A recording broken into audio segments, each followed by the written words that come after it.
आपके अनुसार सबसे शक्तिशाली मंत्र कौन सा है और क्यों? सबसे शक्तिशाली मंत्र तो वो होता है जो गुरु आपको देता है, लेकिन अगर हम इन जनरल मंत्रास की बात करें तो गायत्री मंत्र सबसे शक्तिशाली है। क्यों कह रहे हो ये? क्योंकि गायत्री एक ऐसा मंत्र है। और एक चीज गायत्री मंत्र की मैं बता रहा हूँ, गायत्री मंत्र जो हम आजकल देख रहे हैं ना, जो हमको पता है, ये रियलिटी में कंप्लीट गायत्री मंत्र नहीं है। इसे हम सावित्री मंत्र कहते हैं। गायत्री मंत्र आज भी सीक्रेट है, जो हायर लेवल पे तांत्रिक होते हैं, जो तंत्र करते हैं, उनके पास।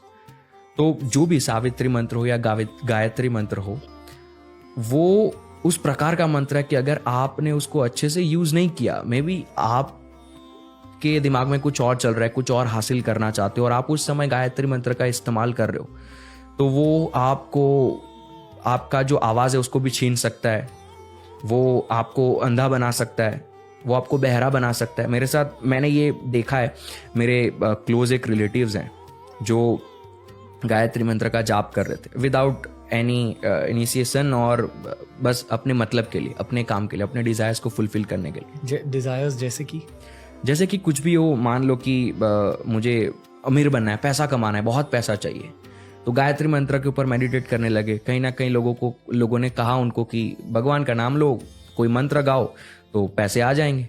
तो गायत्री मंत्र का एक मतलब से इस्तेमाल करने लगे, और उनकी लाइफ में उस टाइम के बाद ऐसी चीज़ें हुई है, मैं अब ऑन कैमरा बताना नहीं चाहूँगा, लेकिन ऐसी चीज़ें हुई है कि अगर आज मैं उस चीज़ को याद करूँ ना, तो मुझे वो गायत्री मंत्र का पावर समझ में आता है। इसी वजह से हमें ये कहा जाता है कि बिना इनिशिएशन के गायत्री नहीं करना चाहिए।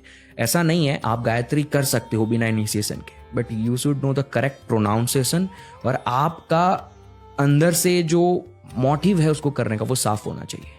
आप बिना इनिशिएशन की भी उसे कर सकते हैं, लेकिन लोग आजकल ये ट्रेंड चल रहा है कि गायत्री को बिना इनिशिएशन के नहीं करना चाहिए, गलत हो जाएगा, गलत हो जाएगा। गलत इस वजह से होता है क्योंकि हम उसको ठीक से प्रोनाउंस नहीं करते हैं। एक बार प्रोनाउंस करना आपको? नहीं, क्योंकि मैं गायत्री मंत्र को जब से मेरा इनिशिएशन हुआ है, गायत्री मंत्र को बोलना मुझे मना किया गया। आई एम इनिशिएटेड फॉर महामृत्युंजय मंत्र।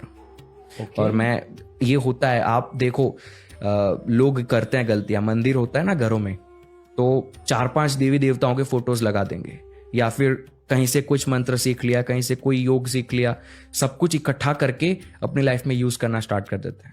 ये आपको कहीं से कोई बेनिफिट्स नहीं देता है। आपकी पूरी एनर्जी जो चैनलाइज हो रही होती है एक डायरेक्शन में, वो डिफ्लेक्ट हो जाती है।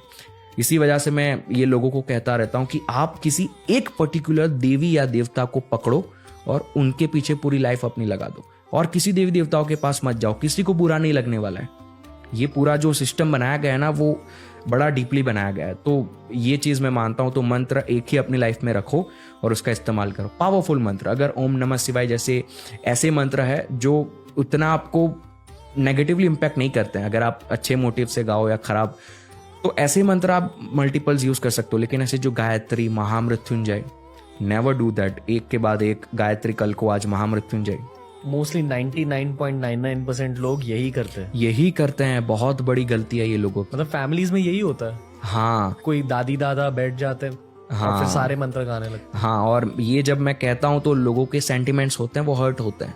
लेकिन ये आपको समझ में आएगा अगर आप किसी गुरु से मिलेंगे या फिर आप कुछ एक्सपीरियंस करेंगे, तो आपको समझ में आएगा ये आपकी एनर्जी को बहुत ही खराब तरीके से डिस्ट्रॉय कर रहा है। अगर आपने अलग अलग मंत्र साथ में बोले तो? हाँ, आप एक ही मंत्र पकड़ो अपनी लाइफ में और एक ही मंत्र का यूज करो। अलग अलग मंत्र मत यूज करो। गायत्री कर रहे हो, गायत्री ही करो। ऐसा नहीं है कि गायत्री करने से महादेव खुश नहीं होंगे। भगवान कोई भी मंत्र से खुश नहीं होने वाला है। मंत्र हमारे लिए बनाए गए हैं, हमारी एनर्जी के लिए बनाए गए, हमारी लाइफ के लिए बनाए गए। तो भगवान इसमें खुश हो जाएंगे। इसमें किसी भगवान को बुरा लग जाएगा तो मैं इनका, आज बुधवार है तो आज इन भगवान का दिन है, मैं ये कर लेता हूँ। नहीं, ऐसा मत करो। मैं सबको ये कहूंगा।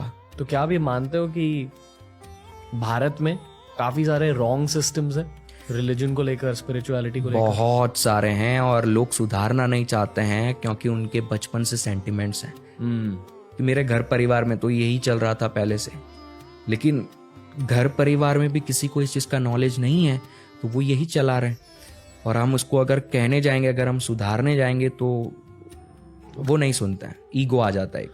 आपका मंत्र महामृत्युंजय मंत्र है, हाँ, गायत्री मंत्र नहीं। नहीं है। फिर भी आपने कहा कि गायत्री मंत्र सबसे पावरफुल है। हाँ, क्योंकि गायत्री मंत्र उस प्रकार का मंत्र है जो आपके सेंसेस को डिस्ट्रॉय कर सकता है। महामृत्युंजय ऐसा नहीं करता है। दोनों के यूजेज अलग अलग है, ठीक है।